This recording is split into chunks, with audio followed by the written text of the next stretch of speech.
Hi everybody, it's Tatiana, and today I'm doing another Top 5 Wednesday, and the objective for this week is your top 5 debut novels. I had to do some research for this because some authors I have read so backwards, and the first novel that I read for them was not their debut novel, so I actually had to do some research in looking into what the debut novels were for some of these authors. These are in no particular order. I'm going to start with the one book that I own, however, has mysteriously disappeared from my bookshelf, and that would be Sugar by Bernice L. McFadden,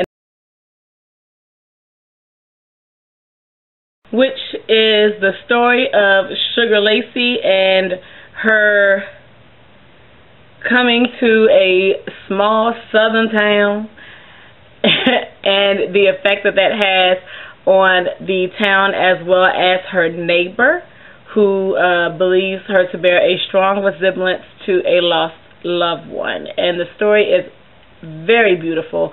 After I read it, I immediately picked up This Bitter Earth, which is the sequel to the novel, and I guess I'll be buying it again because it's been missing for a long time. Number 4 is Behind Closed Doors by Kimberly Lawson Roby. A lot of people think that her first novel was Casting the First Stone, which is novel number 1 in her Reverend Curtis Black series. However, she did write books before that happened, and while that was the second novel that I read by her. The first novel I actually read by her was Here and Now, but I did read Behind Closed Doors, and it is just a very good story and telling of what happens when everything that you think your life is turns out to be false, and how to begin again and start over and build new trust in rediscovering yourself and your new life. And I've read this again years ago. This is one of the reasons why I wanted to do the Top 5 Wednesday series, because it makes me have to think about the books that I have read, and some of these books I need to reread just so that I remember them a little bit better.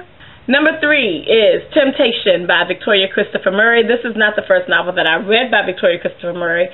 The first novel I read by her was Joy, which I absolutely loved, and I actually bought Joy and Temptation initially around the same time.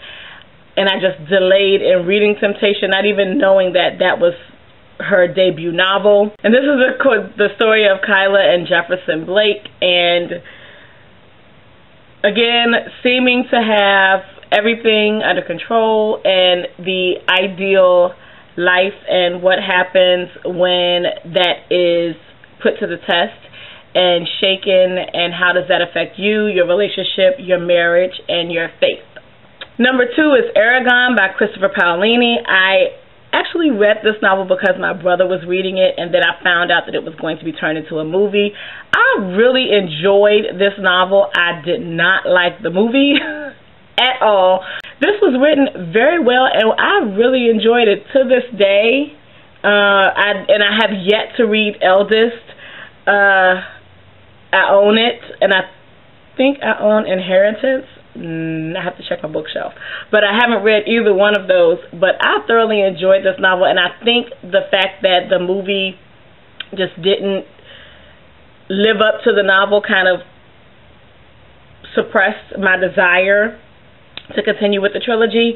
But this is the story of Eragon and his dragon, and the journey that Eragon makes from being just a regular old boy to the owner and partner of a dragon. Then I have Origin by Jessica Corey, which I think I read last year, and is the story of a genetically created experiment who is working to be everything that her creators have designed her to be, and then she comes in contact with something and someone outside of her controlled environment, and coming to terms with what she's supposed to be, what the objective really is behind her creation, and now that she knows that there's something different, what does she want to do? I really enjoyed this. I have a review of this that I'll put in the description box below.